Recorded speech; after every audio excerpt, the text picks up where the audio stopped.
سلطان محمود غزنوی سن 971 میں پیدا ہوئے۔ ان کے والد سبکتگین غزنی کے حکمران تھے اور خاندان کی نسل ترک اور غلامی کے نظام سے تعلق رکھتی تھی۔ سبکتگین ایک بہت مضبوط اور تجربہ کار فوجی حکمران تھے جنہوں نے اپنی سلطنت کو مرکزی ایشیا کے خطے میں مستحکم کیا۔ محمود کا بچپن انتہائی باقاعدہ تربیت اور سختی کے ساتھ گزرا۔ ان کے والد نے چاہتے تھے کہ وہ صرف ذہین اور ہوشیار نہ ہو بلکہ فوجی مہارتوں میں بھی بہترین ہو، لہذا کم عمری سے ہی محمود کو تلوار بازی، تیر اندازی، گھڑ سواری اور جنگی حکمت عملی سکھائی گئی۔ تعلیم بھی اہمیت کی حامل تھی۔ محمود نے قرآن پاک کی تعلیم حاصل کی اور عربی اور فارسی زبانوں پر عبور حاصل کیا۔ اس کے علاوہ انہیں ریاضی، تاریخ اور جغرافیہ کی ابتدائی معلومات بھی دی گئی تاکہ وہ ایک علم و دوست اور سوچنے والا حکمران بن سکے۔ محمود کی شخصیت بچپن سے ہی منفرد تھی۔ وہ بہادر، جرأت مند اور اپنی عمر سے زیادہ ہوشیار تھا۔ وہ اکثر بزرگوں کے ساتھ رہ کر ان کے تجربات سے سیکھتا اور اپنی فوجی حکمت عملی میں بہتری لانے کی کوشش کرتا۔ کم عمری میں ہی محمود نے چھوٹے فوجی مشقوں میں حصہ لینا شروع کیا۔ وہ اپنے ساتھیوں کے درمیان اپنی طاقت اور ذہانت سے نمایاں ہوتا۔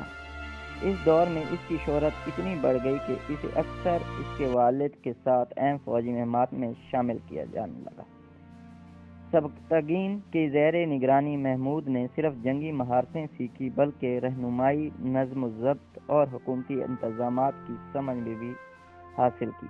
وہ جانتا تھا کہ صرف طاقت کافی نہیں بلکہ ایک اچھا حکمران وہ ہوتا ہے جو اپنی عوام کی فلاح اور سلطنت کی مضبوطی کے لیے منصوبہ بندی کرے۔ کم عمری میں محمود کی تعلقات بھی اہم تھے۔ وہ اپنے ساتھیوں اور سپاہیوں کے ساتھ مضبوط رابط رکھتا۔ اس نے سیکھا کہ وفاداری اور اعتماد فوج میں کامیابی کی کلیدیں ہیں۔ اسی دوران نوجوان محمود نے اپنے والد سے قیادت کے اصول بھی سیکھے۔ اس کے والد نے ہمیشہ اسے بتایا، بیٹا، طاقت کے ساتھ ذمہ داری بھی آتی ہے۔ اگر تم صرف جنگ جیتو اور لوگوں کی فلاح نہ کرو تو سلطنت دیر پا نہیں رہے گی۔ محمود نے یہ سبق دل و جان سے سمجھا۔ اس نے اپنی شخصیت میں علم، بہادری اور اخلاقی اصولوں کو شامل کیا جو بعد میں اسے اپنی عظیم فتح اور کامیاب حکمران بنائے۔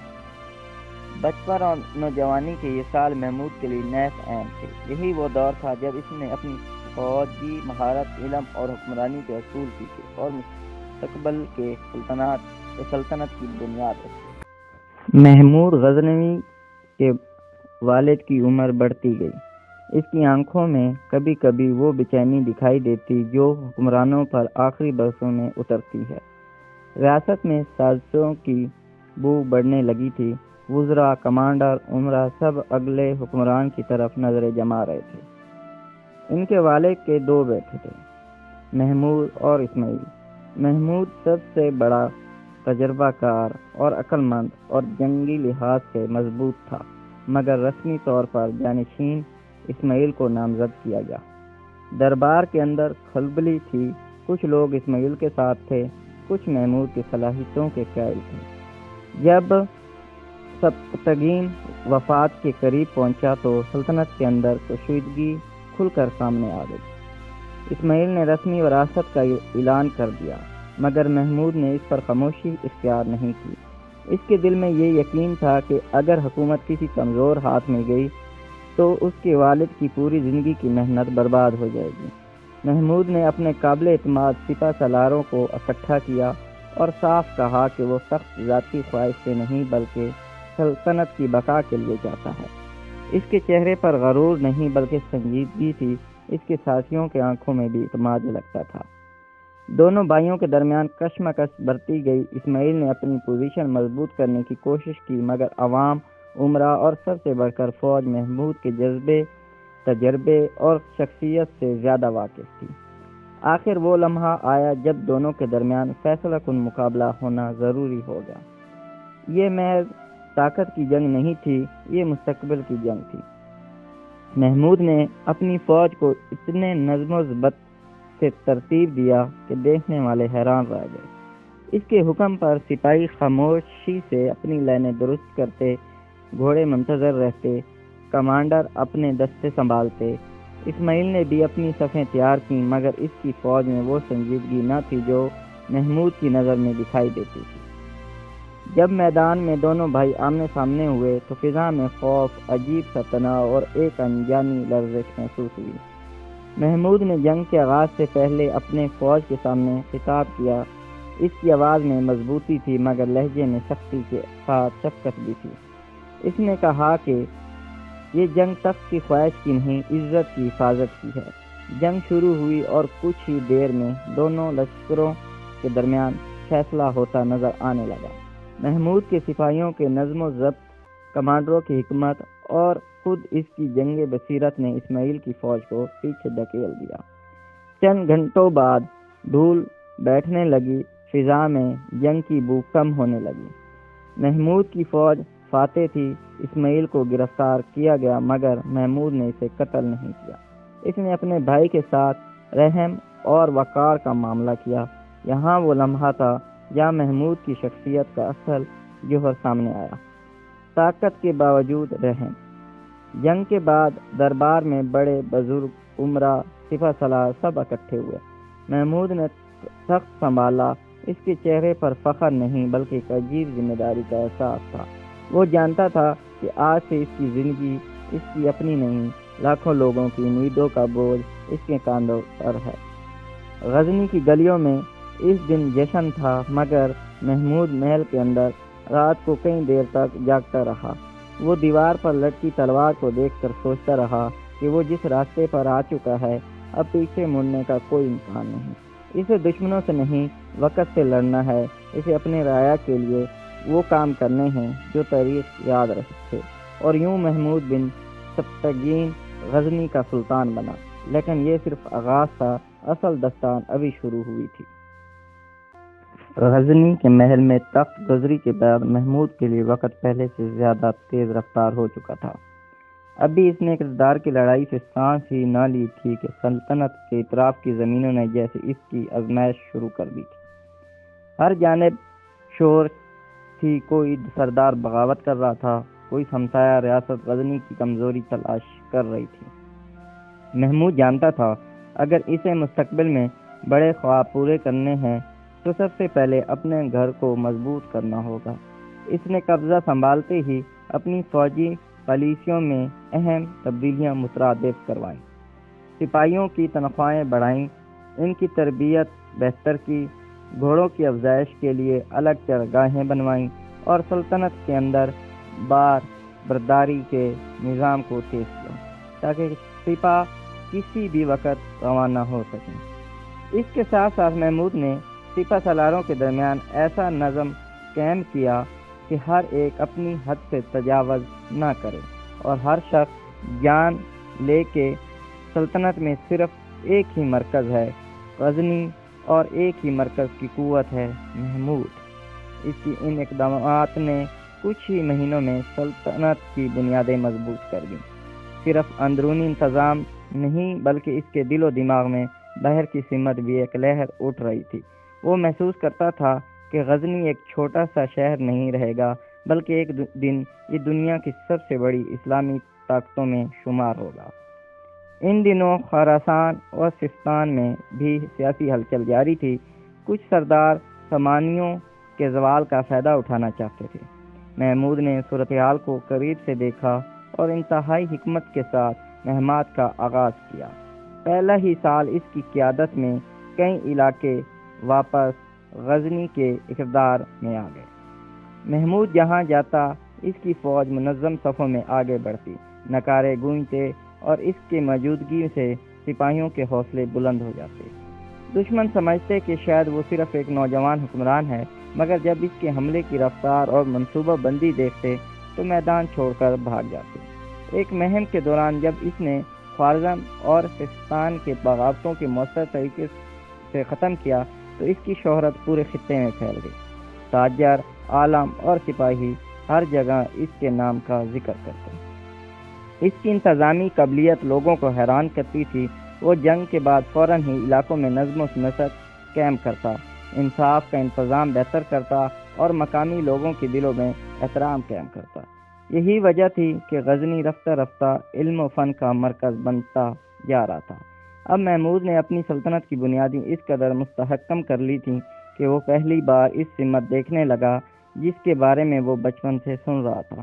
ہندوستان کے میدان وہ زمین جہاں بے شمار دولت تھی، مگر درباروں اور رجاؤں کی آپسی لڑائیوں نے اسے کمزور کر دیا تھا۔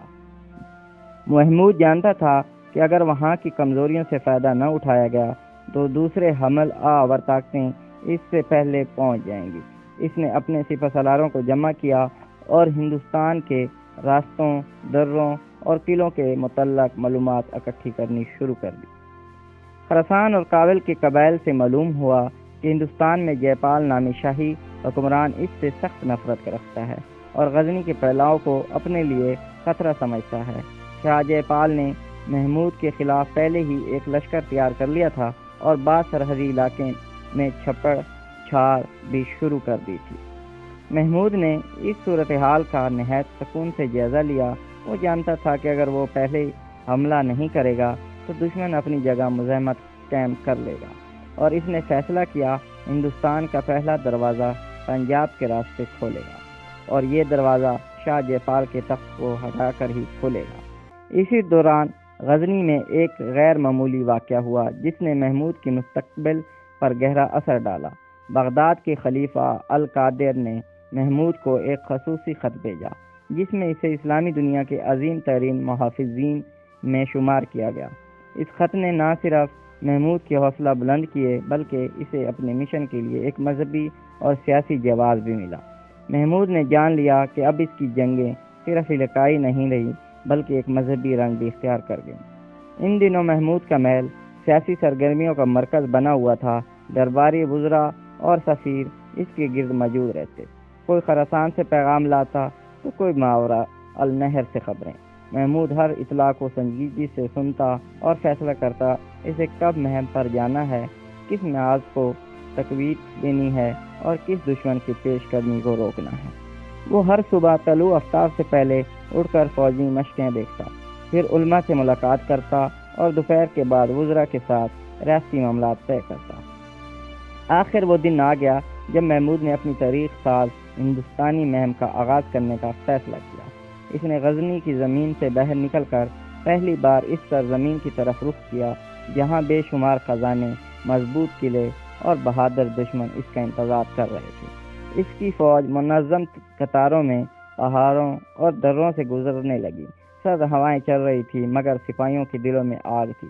ان میں سے بہت سے پہلی بار ہندوستان کی طرف جا رہے تھے لیکن سب کے چہروں پر ایک ہی جذبہ تھا، وہ محمود کے ساتھ ہیں، اور محمود جہاں جاتا ہے فتح اس کی قدم چومتی ہے۔ راستے میں کئی قبائل نے اس کا مقابلہ کرنے کی کوشش کی مگر محمود کی فوج ان پر بجلی کی طرح گری۔ ہر جگہ اس کی حکمت عملی نے دشمن کو حیران کر دیا۔ کبھی وہ رات کے وقت حملہ کرتا، کبھی دن کے وقت ایسی چال چلتا کہ دشمن اس کی تعداد کا اندازہ نہ لگا پاتا۔ ایک دن وہ گھنے جنگلوں میں سے گزرتا اور اگلے ہی دن برفانی پہاڑوں کے دہلانوں پر فوج ترتیب سے رواں رہتی۔ جب وہ ہندوستان کی سرحد کے قریب پہنچا تو اسے پہلی بار وہ بڑی رکاوٹ نظر آئی جس کی خبریں اسے ملتی رہی تھیں۔ شاہ جے پال کا مضبوط لشکر۔ جے پال نے ہزاروں گھوڑ سوار، رتھ، فصیل والے کیمپ اور مختلف راجوں کی کمک کے ساتھ ایک بڑا محاذ تیار کیا تھا۔ محمود نے دشمن کی لشکر کے اندازے کے بعد اپنے فوج کو انتہائی منظم انداز میں تقسیم کر دیا۔ رات بھر اس نے سپہ سالاروں کے ساتھ دشمن کی جنگی تربیت کا جائزہ لیا اور صبح ہونے سے پہلے ہی اپنے حملے کی حکمت عملی تیار کر لی۔ یہ محمود کا پہلا بڑا سامنا تھا ہندوستان کے ساتھ، اور اسے معلوم تھا کہ ہاں جیتی ہوئی جنگ غزنی کے مستقبل کا دروازہ کھول دے گی۔ اسے توقع اور اعتماد کے ساتھ اس نے اگلی صبح لشکر کو میدان کی طرف بڑھنے کا حکم دیا۔ یوں محمود غزنوی پہلی بار ہندوستان کی سرزمین کے دروازے پر کھڑا تھا اور تاریخ کی سب سے اہم فتوحات کا باب کھلنے والا تھا۔ پنجاب کے میدانوں میں صبح کا سورج ابھی پوری طرح نہیں نکلا تھا کہ دھند میں لپٹا ہوا جے پال کا لشکر صاف دکھائی دینے لگا۔ سینکڑوں رتھ، درجنوں ہاتھی گھوڑے سوار کی قطاریں اور پیدل فوج کی بے شمار دستے جیسے پورا شمالی بند اپنی پوری طاقت کے ساتھ میدان میں اتر آیا ہو۔ فصیل کی طرح ترتیب دیا ہوا کیمپ، اونچے جھنڈے، زرہیں پہنے ہوئے سپاہی اور رتھوں کے باقاعدہ صفیں جنگ سے پہلے کا ایک خوفناک منظر پیش کر رہی تھی۔ محمود اپنی فوج سے آگے گھوڑے پر سوار خاموشی سے کھڑا اس سارے منظر کو دیکھ رہا تھا۔ اس کی آنکھوں میں خوف نہیں بلکہ جیت کی وہ چمک تھی جو صرف بڑے سپہ سالاروں میں ہوتی ہے۔ اس کے ساتھ کھڑے سپہ سالار ایاز، التماش اور ارسلان جاذب اس کے حکم کے منتظر تھے۔ محمود نے ایک گہری سانس لی۔ دھند میں چھپا ہوا دشمن اس کے سامنے تھا، مگر اسے معلوم تھا کہ جنگ صرف پنجاب کی نہیں بلکہ آنے والے برسوں کے لیے ہندوستان کا دروازہ کھولنے کی جنگ ہے۔ اس نے اپنے سپاہیوں کو منظم ہونے کا حکم دیا۔ محمود فوج تعداد میں شاید کم تھی، لیکن اس کی سپاہیوں کی تربیت اور نظم دشمن کی فوجوں سے کئی زیادہ مضبوط تھا۔ اس کی اصل طاقت اس کا منصوبہ بندی تھی، جسے وہ آخری لمحے تک کسی کے سامنے ظاہر نہیں کرتا تھا۔ جب سورج بالکل نکلا تو جے پال نے حملے کا طبل بجوا دیا۔ پہلے ہاتھیوں کی قطاریں آگے بڑھی، ان کے پیچھے رتھ، پھر تیر انداز اور سب سے پیچھے بھاری بختر بند سوار۔ جے پال کو اپنی فوج پر غیر معمولی غرور تھا۔ وہ سمجھتا تھا کہ محمود کی فوج اس طاقت سے ٹکرا کر فوراً پسپا ہو جائے گی، لیکن اسے اندازہ نہیں تھا کہ وہ ایک ایسے جرنیل سے لڑ رہا ہے جو دشمن کی ہر حرکت پر گہری نظر رکھتا ہے۔ جیسے ہی ہاتھی قریب آئے، محمود نے اپنے تیر انداز کو اشارہ دیا۔ زہریلے کمانوں سے نکلے تیر سیدھے ہاتھیوں کے آنکھوں ہارن میں پیوست ہونے لگے۔ چند ہی لمحوں میں ہاتھی بے قابو ہو کر پیچھے کو بھاگنے لگے اور اپنے ہی سپاہیوں کی صفیں توڑتے ہوئے افراتفری پھیلانے لگے۔ یہ وہ لمحہ تھا جس کا محمود کو انتظار تھا۔ اس نے اپنی ہلکی سوار فوج کو دونوں اطراف سے حملہ کا حکم دے دیا۔ غزنی کے گھوڑ سوار شیر کی طرح دشمن کے دائیں اور بائیں حصے پر ٹوٹ پڑے۔ ان کی رفتار اتنی تیز تھی کہ دشمن سنبھل ہی نہ سکا۔ اس دوران محمود نے اپنے مرکز فوج کو آہستہ آہستہ آگے بڑھنے کا حکم دیا تاکہ دشمن کی ہلچل زدہ دستوں کو جال میں پھنسایا جائے۔ جے پال نے صورتحال سنبھالنے کی کوشش کی، مگر ہر حکم دیر سے جاری ہو رہا تھا۔ اس کے سپاہی میدان میں منتشر ہو رہے تھے اور محمود کی فوج ہر فلاٹ کو تیزی سے بھر رہی تھی۔ دھوپ پوری طرح نکل آئی، گرد و غبار میدان کے اوپر ہلکے بادلوں کی طرح اٹھ رہا تھا، اور اسی افراتفری میں محمود خود بھی گھوڑے پر سوار آگے آیا۔ اس کے نیزے کے پہلے ضرب ہی دشمن کے ایک بڑے افسر کو گرا گئے۔ اس عمل نے غزنی کی سپاہیوں کے حوصلے اور بڑھا دیے۔ تھوڑی دیر میں جے پال کی فوج پسپا ہونا شروع ہو گئی۔ وہ پیچھے ہٹتے ہٹتے دریا کے قریب جا پہنچے۔ یہاں محمود نے دشمن کو بالکل گھیر لیا۔ گھیراؤ اس قدر مضبوط تھا کہ جے پال کے پاس پسپائی کے علاوہ کوئی راستہ نہیں تھا۔ اس نے شکست تسلیم کی اور اپنے آپ کو محمود کے حوالے کر دیا۔ محمود نے جے پال سے وہ سلوک نہیں کیا جو عام فتح کرتے ہیں۔ اس نے اسے زندہ رہنے دیا، اس کی عزت کی، مگر اس کے بدلے میں بھاری تاوان لیا۔ پنجاب کے بڑے علاقے، قلعے اور خزانے محمود کے ہاتھ آ گئے۔ یہ محمود کی پہلی بڑی کامیابی تھی اور ہندوستان کی سرزمین نے پہلی بار اس کے قدموں کو محسوس کیا تھا۔ اس فتح کے بعد جب محمود نے واپسی کا فیصلہ کیا تو اس کے لشکر کے ساتھ لائے گئے قافلے اتنے بڑے تھے کہ وہ میلوں تک پھیلے ہوئے محسوس ہوئے تھے۔ جنگی سامان، سونا چاندی، زرہیں، گھوڑے، اونٹ اور بے شمار قیدی سب مل کر ایک فاتح سپہ سالار کی عظمت بڑھا رہے تھے۔ غزنی کے قریب پہنچتے پہنچتے شہر کے لوگ راستوں میں صفیں باندھ کر کھڑے تھے۔ بچے، عورتیں، بوڑھے سب اس کے استقبال کے لیے موجود تھے۔ جب محمود شہر میں داخل ہوا تو نعروں اور خوشیوں کا شور اس قدر بلند تھا کہ کچھ دیر تک گھوڑے کی ٹاپوں کی آواز سنا ہی نہ دی۔ شہر کے دروازے پر پھول برسائے گئے، بازاروں میں جشن منائے گئے اور مسجدوں میں شکرانے کے نفل ادا کیے گئے۔ محمود نے شہر میں داخل ہونے کے بعد سب سے پہلے شکرانے کے نفل ادا کیے، پھر اس نے خزانے کے دروازے کھول کر سپاہیوں میں انعامات تقسیم کیے۔ اس کے دل میں یہ یقین مزید مضبوط ہو چکا تھا کہ اسے صرف ایک معمولی حکمران نہیں بنایا گیا، بلکہ اسے تاریخ کے سب سے بڑے کرداروں میں سے ایک بنایا ہے۔ پنجاب کی فتح اس کا پہلا قدم تھی، مگر اس کے ذہن میں پہلے ہی اگلی مہم کا نقشہ تیار ہونا شروع ہو گیا تھا۔ وہ جانتا تھا ہندوستان ایک بے پناہ وسیع خطہ ہے، پنجاب صرف اس کا دروازہ ہے۔ اس دروازے کو کھولنے کے بعد اب اسے اندر تک جانا ہے۔ وہ جانتا تھا مستقبل میں اسے راجپوتوں سے بھی لڑنا ہے، گجرات تک پہنچنا ہے، کنوج سے ٹکرانا ہے، ہندوستان کی سب سے بڑی طاقتوں سے سامنا کرنا ہے۔ لیکن ابھی وقت تھا اور محمود کی نگاہیں اگلے مہم کے انتظار میں تھی۔ یہ محمود غزنوی کی زندگی کا وہ موڑ تھا جہاں سے اس کی فتوحات کا سلسلہ رکنے والا نہیں تھا۔ اس کے بعد جو کچھ آنے والا تھا وہ صرف جنگیں نہیں بلکہ تاریخ کی انتہائی بڑی واقعات تھے۔ پنجاب کی پہلی فتح کے بعد چند مہینے ہی گزرے تھے کہ پوری ہندوستان میں عجیب سی بے چینی پھیل گئی۔ شاہ جے پال جسے محمود نے شکست دے کر زندہ چھوڑ دیا تھا، وہ اپنی شکست کی شرمندگی برداشت نہ کر سکا۔ وہ ایک راجپوت حکمران تھا جس کے لیے عزت جان سے بڑھ کر تھی۔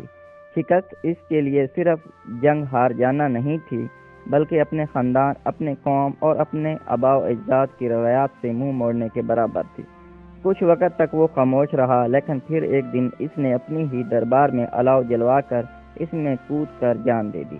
ہندوستان کی تاریخ میں یہ واقعہ آگ کی طرح پھیل گیا۔ سب جگہ یہ کہا جانے لگا کہ جے پال اپنی شکست کے بوجھ تلے جل کر مر گیا۔ جے پال کی موت نے پورے ہند کو ہلا کر رکھ دیا۔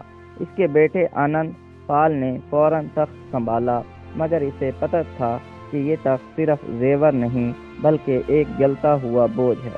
اسے معلوم تھا کہ محمود کی پہلی مہم محض آغاز تھی۔ وہ دربار آئے گا، اور جب وہ آئے گا تو اس بار پہلے سے زیادہ طاقت کے ساتھ آئے گا۔ آنند پال نے پنجاب کے بڑے بڑے راجاؤں کو پیغام بھیجے۔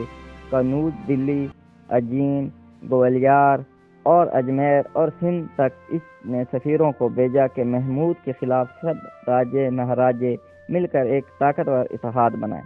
ہندوستان کی تاریخ میں بہت کم مواقع ایسے آئے تھے جب راجپوت ریاستیں ایک پرچم کے نیچے جمع ہوئی ہیں، لیکن محمود کے خوف نے ان کے دلوں میں ایک نئی لہر پیدا کر دی تھی۔ دوسری طرف غزنی میں فضا پہلے سے زیادہ طاقت اور ترتیب سے بھر گئی تھی۔ محمود نے پنجاب سے لائے گئے خزانے کا بڑا حصہ اپنے لشکر، سپاہیوں اور ریاستی امور پر خرچ کیا۔ اس نے نئی فوجی بھرتیاں کی، گھوڑوں کی بڑی تعداد خریدی اور ہر سپاہی کو زیادہ تنخواہ اور زیادہ جنگی سامان فراہم کیا۔ اس نے اسلحے کے کارخانے مضبوط کیے، نیزیں، تلواریں، زرہیں اور تیر بہتر معیار کے تیار کرائے۔ اس کے محل میں اب روزانہ جنگی تیاریوں کی آوازیں گونجتی۔ سپاہی صبح فجر سے پہلے اٹھ کر مشق کرتے، دوپہر کو جنگی ترکیبیں سیکھتے اور شام کو گھوڑوں کی تربیت دیتے۔ محمود نے اپنے جاسوس کو ہندوستان کے شہروں میں پھیلا دیا۔ اس سے پتہ چلا کہ آنند پال صرف ایک عام راجہ نہیں بن رہا، بلکہ اپنے باپ کی طرح زخم خوردہ شیر کی طرح مہلک لڑائی کے لیے تیاری کر رہا ہے۔ اس کی اتحادی بڑھ رہے ہیں۔ دشمن لشکر والد کے مقابلے میں کہیں زیادہ مضبوط ہوتا جا رہا ہے۔ راجپوت سردار اونچی میٹنگ کر رہے تھے، قاصد آتے جاتے رہتے اور ہر محاذ پر فوج جمع ہونے لگی۔ محمود کو یہ بھی معلوم ہوا کہ آنند پال نے اس بار ایک نئی جنگی طاقت شامل کی ہے، ہاتھیوں کی بڑی تعداد۔ ان ہاتھیوں کو جنگ کے لیے تیار کیا جا رہا تھا، ان پر زرہیں باندھی جا رہی تھی، اس کے سون میں اہنی نوکیں لگائی جا رہی تھی۔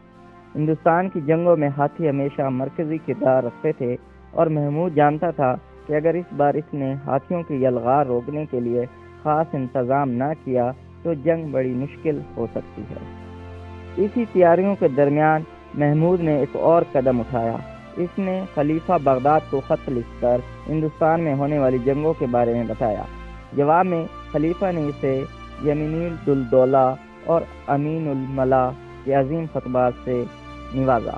یہ خطبات نہ صرف اس کی شان میں اضافہ تھے، بلکہ اس کے ہاتھ میں مذہبی جواز بھی تھما رہے تھے۔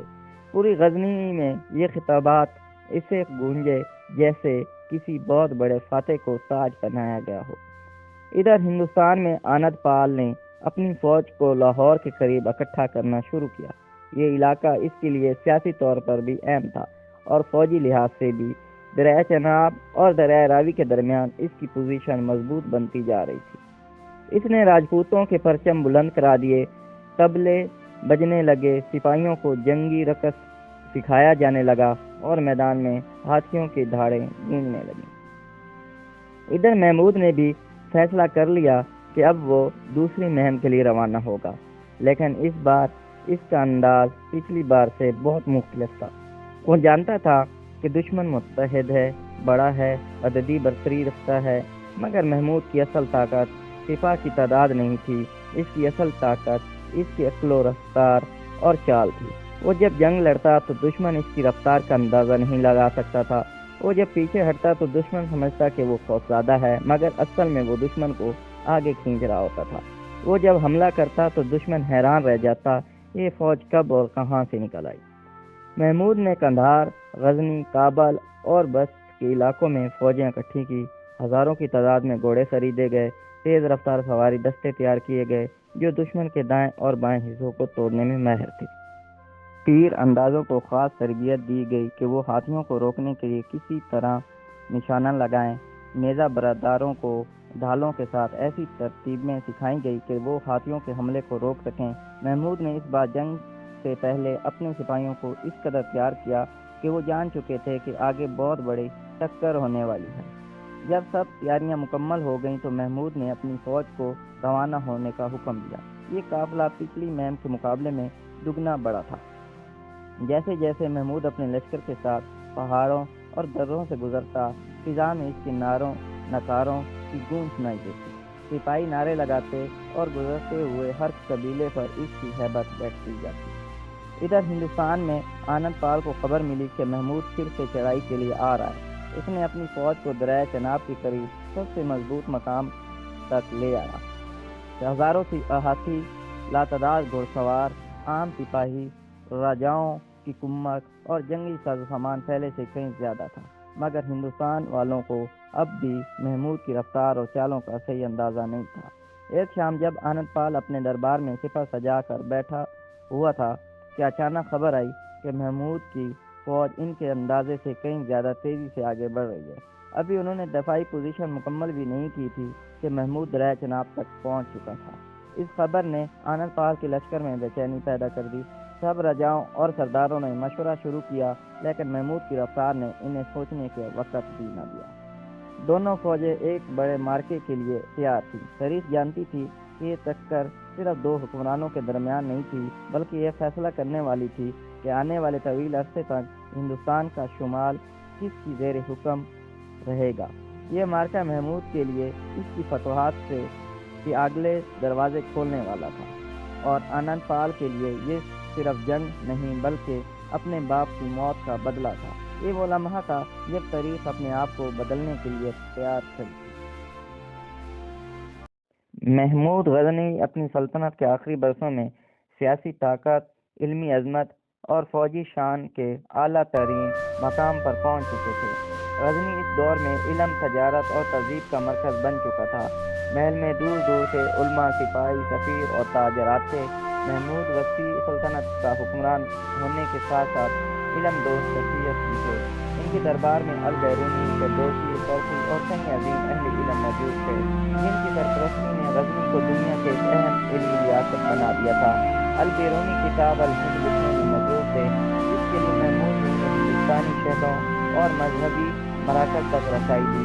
فردوسی نے شاہنامہ مکمل کیا تھا، جسے محمود نے تاریخی اہمیت کا شاہکار قرار دیا، اگرچہ دونوں کے درمیان مالی معاملات پر اختلافات بھی رہے۔ محمود کی سلطنت ایران کے شہنشاہوں سے لے کر ہندوستان کے میدانوں پر، فارس سے لے کر مکران کے شہروں پر پھیلی ہوئی تھی۔